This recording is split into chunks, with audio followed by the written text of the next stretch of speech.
Alright, y'all, it's time for a short review. However, now that I'm back in California where I live, I can actually actively be making videos again.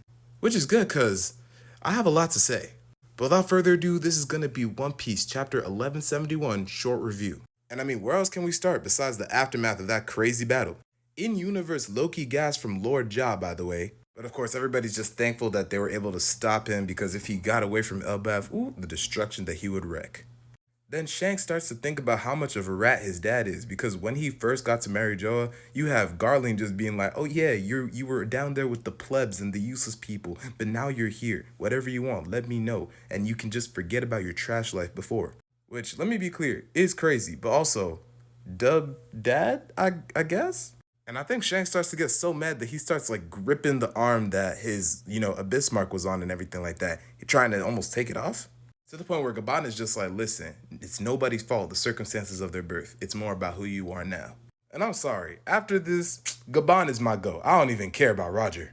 And then as Loki questions whether this is what happens when you love your country too much, we just see this gruesome scene. But then you see Loki actually covering his dad, which is really touching. Shows the respect that he genuinely had. Then we cut to Emu, who's actually just yapping about the price that Harold had to pay. However, Emu does say that every covenant that he makes comes with a price, so what does that mean?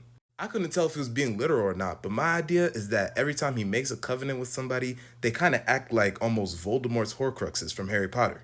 Meaning you gotta take out all of the knights before you can actually start to whittle Emu down. But Emu just continues yapping, talking about how Harold, despite being so kind, had the blood of savage beasts and Elbaf should have never known a king as great as him. And then he says this outcome is disappointing and it shows that history repeats itself. Which is a very interesting thing to say, Mr. Emu. I guess he was trying to make allies with the ancient giants way back in the day and it also failed? Then he drops Elbaf is of the D. And I think I get it. To me, it just bolsters the idea that the D clan was not an actual family, but more the D is a symbol given to everybody who was part of that alliance. Which of course makes sense because it ties back into the mural. Then we get Loki telling the others, yo, whatever happens, don't tell anybody about what happened here today. Let me take the fall for it. Which is really good because it shows that he's actually honoring Harold's ideals. He knows that if he were to become king, he isn't like the direction that Elbaf should go in. And then we actually cut back to the present day. We don't see the whole him voyaging out to sea and Shanks stopping him, so I think we need a bit more of that. But we finally have the brotherly reunion where the Bum Prince finally forgives Loki. If it were me, I wouldn't care about what the Bum Prince thinks. Then a massive Draugr drops down from up top, and Loki's like, you know what? Time to flex. Taking Ragnir, using Niflheim, and freezing it. And y'all try to tell me he's not top 10. I mean, my boy's power